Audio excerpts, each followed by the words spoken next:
Hi, I'm Dr. Patricia McCord. I'm from Toronto, Canada, and I'm here at my third OTC seminar.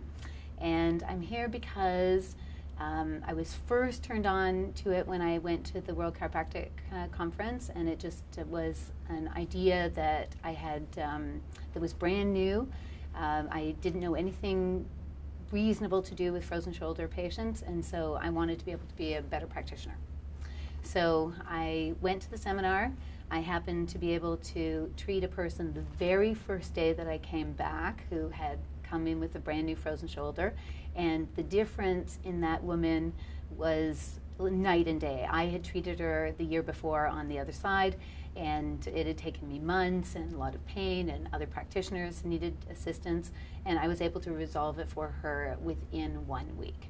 Now, that was pretty remarkable. So I also wanted to make sure that all of my associates were involved so that we could work together and everybody in the practice was capable of doing the same technique so that all of our patients could depend on each and every one from the office. So I felt more secure about having a backup anytime I happened to be away from the office.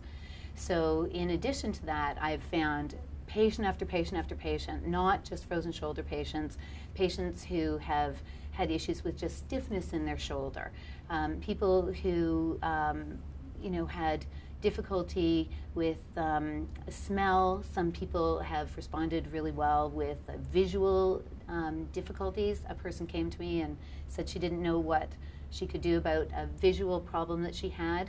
Her eyes just kept shifting around, and she'd been checked neurologically from end to end, and they couldn't find anything wrong with her.